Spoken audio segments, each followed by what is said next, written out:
अंश में छोटी है और हर में कैसी हो, बड़ी हो, तो फिर दशमलव में ही उत्तर आएगा। तो यहां पे हमने लिख दिया, मान लीजिए 10, आने 10 का एक हिस्सा, अभी बताया था हमने। तो 10 का एक हिस्सा जो है, इसमें यदि आप भाग दोगे तो 10 का भाग कितनी बार जाएगा? 10 बड़ा एक छोटा है, तो ना जाने की शून्य। फिर हम यहाँ क्या लगाएंगे, दशमलव, और यहाँ बढ़ा देंगे एक 0। तो ये हो जाएगा 10 एकम 10। 10 में से 10 गए तो क्या बचा? कुछ नहीं। तो आपका आंसर आया 1/10 बराबर हो गया 0.1। इस प्रकार से हमने इसमें भाग दिया। अब हम बात करते हैं, यदि हम 1 लिख के और यहाँ पे लिख दें 4, मतलब ये है कि ये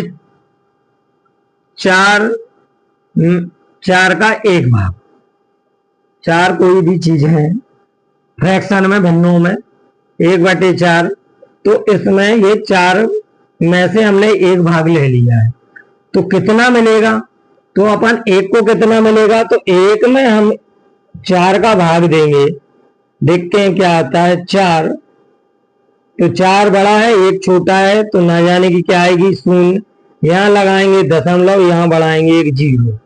4 का भाग अब 10 में देंगे तो 4 दूनी कितना होगा? 8। तो यहाँ 8 लिख देंगे, यहाँ माइनस। 10 में से 8 गए, कितने बचे? 2। अब एक बार दशमलव लगाने के बाद में बार बार मत लगा लेना कि इसके बाद यहाँ फिर दशमलव, फिर एक बार लग गया, यहाँ अंक आ गया 2 शेष फल में। अब ये 4 बड़ा है, इसमें भाग नहीं जाएगा, तो फिर से हम 0 बढ़ा सकते हैं। हमने देखा था दशमलव के बाद हम लास्ट वाले अंक में 0 बढ़ाते जा रहे थे जब जोड़ कर रहे थे, तो इसमें बढ़ती है। गुणा का उल्टा चलता है। अब यहाँ पे 4 पंजे कितना हो जाएगा? 20 हो जाएगा। माइनस करेंगे, क्या आएगा? 0। तो 1/4 बराबर 0.25। तो ये दशमलव में आ गया, मतलब 1 का चौथा हिस्सा कितना हो गया? 4 का 1 चौथाई कितना है? 0.5। तो इस प्रकार से आप कर सकते हो। और अब आपको बताते हैं हम, यदि मान लीजिए यहाँ लिख दिया हमने 12, वो 12 में आपसे कहें 12 का भाग दीजिए, तो आप जरा में दे दोगे कि सर 12 एकम 12 और 12 एकम 12, एक बार कट गया, आंसर 1 आ गया। जैसे ही हम यहाँ पे लिखेंगे 1.2 और नीचे 1.2, अब इसमें भाग देने के लिए अब ये आपको दशमलव दिख रहा है, तो दशमलव होता क्या है? दशमलव हटाना है। मतलब यदि आपको दशमलव हटाना है तो यहाँ पे इकाई का अंक भी एक ही अंक है और यहाँ भी दशमलव के बाद एक अंक है। यहाँ तो एक एक है, यहाँ भी एक एक अंक है, तो ऊपर नीचे यदि हम 10 का गुणा कर दें तो क्या होगा? इसमें भाग दिया होगा 10 से, जब तो इसमें दशमलव लग गया। जब 10 से भाग दिया था तो 1.2 आ गया। यदि हम 10 से गुणा कर दें तो ये दशमलव क्या है? हट जाएगा। तो नीचे और ऊपर गुणा करते हैं तो 10 से 10 कट गए, मतलब इसमें कोई परिवर्तन नहीं किया। तो आप गुणा करोगे तो ये आएगा कितना? 120। और नीचे भी कितना आएगा? 120। एक अंक के बाद दशमलव तो ये लगा दिया, एक अंक के बाद दशमलव ये लगा दिया, तो कितना बचा? 12/12। काट दो, कितनी बार गया? एक बार, 1 आ गया। जब आप धीरे धीरे प्रैक्टिस करेंगे तो बहुत सारी चीजें सीखने को मिलती हैं। जब हमारी प्रैक्टिस हो जाती है तो हम डायरेक्ट दशमलव हटा देते हैं, यहाँ से जब समान अंक हो दशमलव के बाद तो डायरेक्ट ही हट जाते हैं। अब 14 गुणा 14 करते हैं तो ये 14 का स्क्वायर होता है 196। यदि हम जब गुणा करते हैं तो यहाँ दशमलव और यहाँ दशमलव लगेगा, तो यहाँ 2 अंकों के बाद दशमलव आ जाएगा, ये हमने सीख लिया। यदि अब हम भाग की बात करें, भाग में मान लीजिए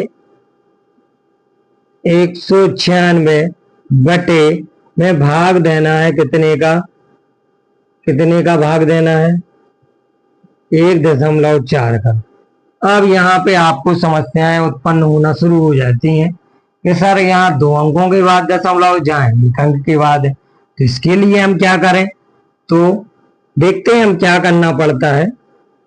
196 1.96 सॉरी और बटे में कितना 1.4 इसका भाग देना।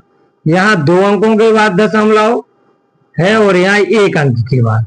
अब दशमलव हटाना है तो हटाएंगे कैसे, दशमलव आया कैसे, जब किसी वस्तु का या संख्या का टुकड़ा किया जाता है छोटा से छोटा, तब उसमें भाग लगता है तो दशमलव में आ जाता है, 1 का छोटा भाग हो जाता है 1 टुकड़े का।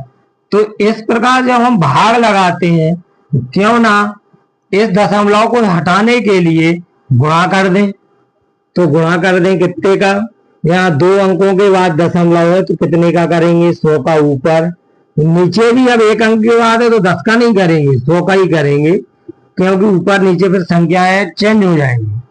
100 का गुणा करेंगे तो 2 जीरो से ये वाला दशमलव हट जाएगा गुणा करने के बाद, तो यहाँ बचेगा कितना 196 और 100 का गुणा यहाँ होगा तो 1 जीरो तो इस दशमलव से हट जाएगा और ये हो जाएगा कितना 140। अब आपको भाग देना है 196 में, तो आप 140 का भाग दे लीजिए। 140 से कम 140 डबल बार जाएगा नहीं, घटाओ 6 कितना बचा 5 और यहाँ क्रॉस चलती जाएगी, यहाँ दशमलव लगाओ।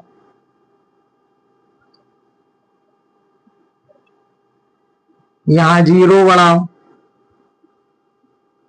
140 का पहाड़ा नहीं आता 14 का तो आता है। 14 एकम 14, 14 दूनी 28, 14 तिया 42, 14 चौके 56, तो ये आ गया ए, माइनस करो क्या बचा 0, ये आ गया 1.14। तो यहाँ हमने एक चीज देखी आपने कि यहाँ हमने जब गुणा किया था 1.4 का गुणा 1.4 में तो आया था 1.96, और यदि हमने एक संख्या से जब इसमें भाग दिया तो क्या हुआ 1.4 से इसके गुणा में जब हमने इस वाले से भाग दिया तो वो क्या आया निकल के, वो आया कितना 1.4 ये वाला। तो इन दोनों अंकों का गुणा था यहाँ पे, जब हमने भाग दिया तो 1.4 से 1.4 कट गए, 1.4 ही बचा, लास्ट में आके 1.4 बच गया। इस प्रकार से आप कई और तरह से भाग कर सकते हैं दशमलव में। दशमलव से डरना नहीं है, बस आपको डर मिटाना है और खुद के लिए गणित में तेज बनाना है। वीडियो यदि अच्छा लगे तो सब्सक्राइब करें और लाइक भी करें, और जिस सब्जेक्ट पे आपको वीडियो बनवाना है मैथ्स के टॉपिक में तो आप कमेंट्स अवश्य करें।